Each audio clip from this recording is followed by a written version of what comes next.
d'ajust.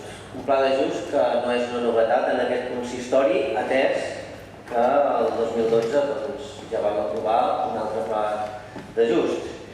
Aquest pla d'ajust no s'emmarca dins d'una política local per fer front al pagament de proveïdors, sinó que torna a ser una imposició que ens ve via Reial Decret des de l'Estat espanyol, que imposa tot un seguit de condicions molt marcades, molt delimitades, en el qual l'Ajuntament està obligat a presentar en data 30 de setembre d'enguany un llistat de proveïdors als quals els haurà de pagar via endeutament que s'haurà de fer a través d'adquirir més préstec. I en aquest cas són més de 7 milions d'euros, 7,8 milions d'euros que s'afegeixen a aquest deute que anirem es pagarà a través del pagament a través del crèdit. El que passa és que si ens comencem a mirar quins són els proveïdors en els quals els devem el gruix important de deute d'aquest Ajuntament, ens adonem en primer lloc que tenim Fomento. Recordem, Fomento aquest mateix any, ja ho vaig dir en aquest ple, ha extorsionat directament a l'Ajuntament i a la plantilla de treballadors amb tot un seguit de pressions per tal que directament l'Ajuntament pagui més diners a Fomento. I a partir del quart lloc, a mi jo crec que em desperta molt l'interès el fet que hi ha 4 empreses que són empreses municipals. Per tant, el que en aquest cas anirem a fer, que és anar a buscar crèdit, és anar a pagar factures a través del crèdit, factures que ens devem a nosaltres mateixos. Factures que devem a empreses públiques, com pot ser Gintra, amb més de $500.000 d'euros, a Tecnocampus, a quasi $500.000 d'euros, a Pumsa, amb €336.000 i a AMSA, amb €153.000. Tot això suposa més d'1,5 milions d'euros d'aquest Ajuntament en diners que ens devem, com jo dic, a nosaltres mateixos i que ens obliga a anar a buscar crèdit, que això ens costarà uns interessos per pagar-nos a nosaltres mateixos. Clar, no deixa de ser curiós quan són aquestes mateixes empreses que amb diner de l'Ajuntament d'alguna o altra manera també els hem rescatat amb el pla de sanejament, que els hem rescatat assumint el seu deute, fent-lo propi de l'Ajuntament i un pagament a llarg plaç. I clar, la primera reflexió que em faig davant d'això és si el que aquí estem fent és una cosa endavant i traslladar la pilota als propers anys, que pot ser una opció, estaria molt bé, però no se'ns pot passar per alt que això hipoteca la política municipal als propers anys. Segurament per ara en aquest moment serveix, però amb una reflexió més a llarg plaç jo crec que ens pot portar problemes. En total, el llistat inicial ascendia a més de 9 milions, al final s'ha retallat perquè ja n'hi ha alguns que ja s'han pagat. I també en aquest pla d'ajust, bé, també ens toca cobrar. La Generalitat sembla ser que ha reconegut 997.000 euros dels més de 7,2 milions d'euros acumulats que té la Generalitat de Catalunya amb l'Ajuntament de Mataró. Bé, d'aquests 7,2, ells només en paguen 900 perquè directament no els tenien pressupostats. I com que no tenien consignat el pressupost, la llei els empara i no vol que ens paguin. Esclar, si féssim el compte de la vella i comencéssim a veure que si la Generalitat ens pagués el que ens deu, segurament no necessitaríem anar a accedir al crèdit per tal de pagar els nostres proveïdors que ara mateix estan cobrant a 127 dies. Si repassem el deute de la Generalitat, jo crec que destaquen 3 xifres perquè són especialment sagnants. El sector de benestar social ens deu 1,7 milions d'euros, en ensenyament 1,23 milions d'euros i en territori i sostenibilitat 2,64 milions d'euros.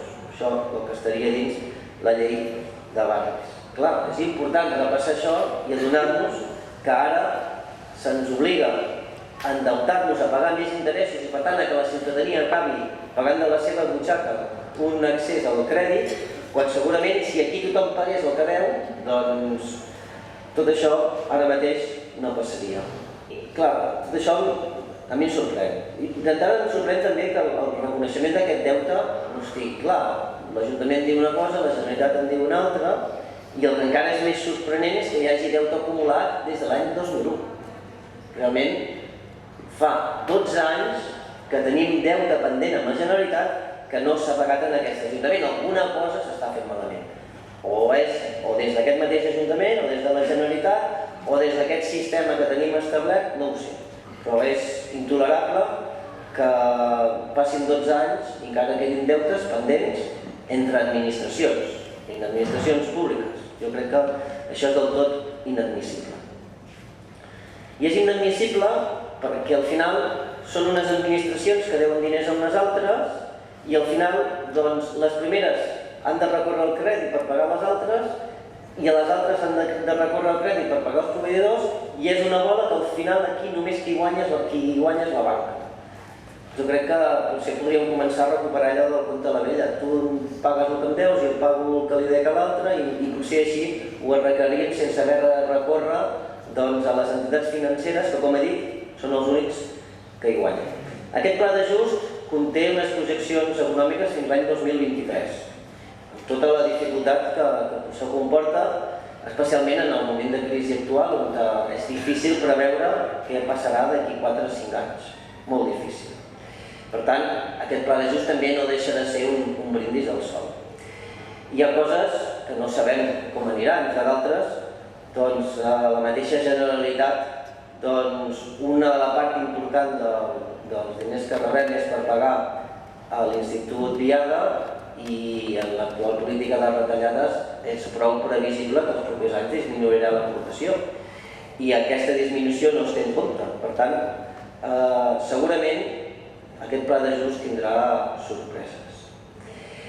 Les projeccions ens situen al 2023 amb un deute viu del 67%, amb 81,9 milions de deute i això sense comptar que hi puguin passar ensurts financers aquests anys. I per desgràcia, aquest Ajuntament últimament té massa ensurts. Això sí, sempre ens quedarà empreses públiques com AMSA que en poden anar a repartir dividends. Quan em queda, senyor alcalde? Mig minut. Mig minut?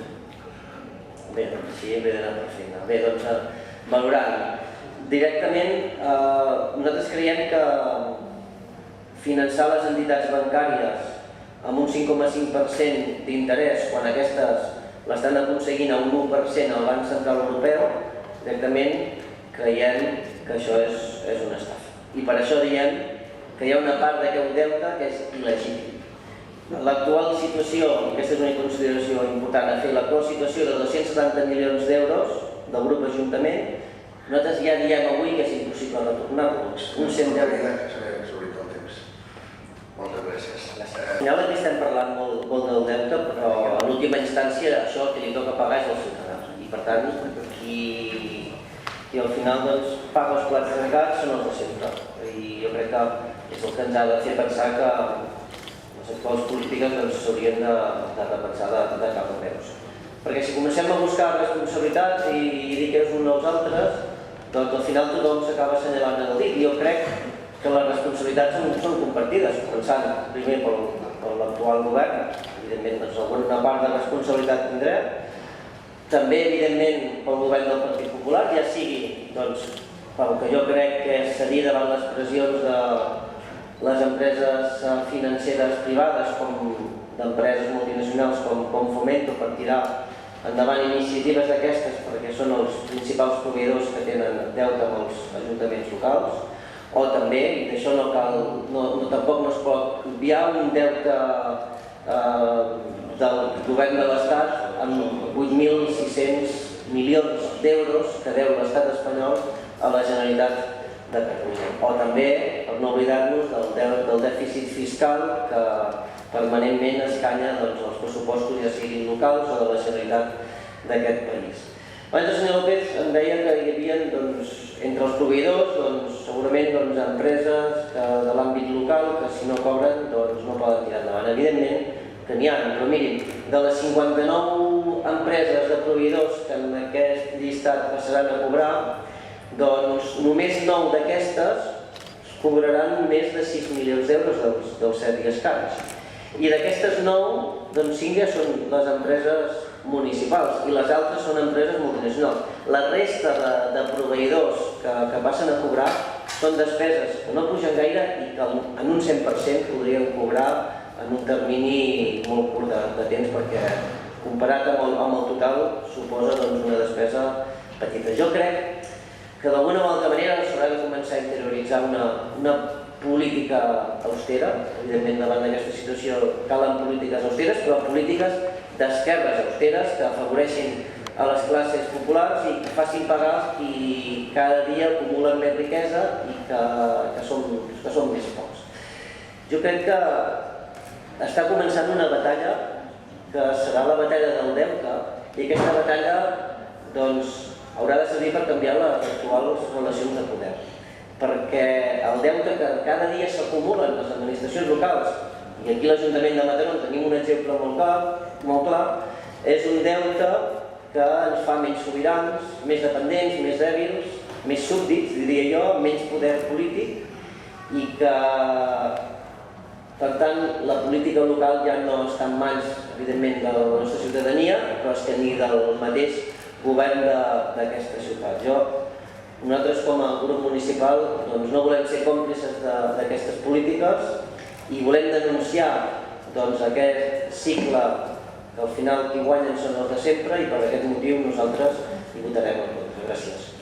Moltes gràcies, senyor secretari.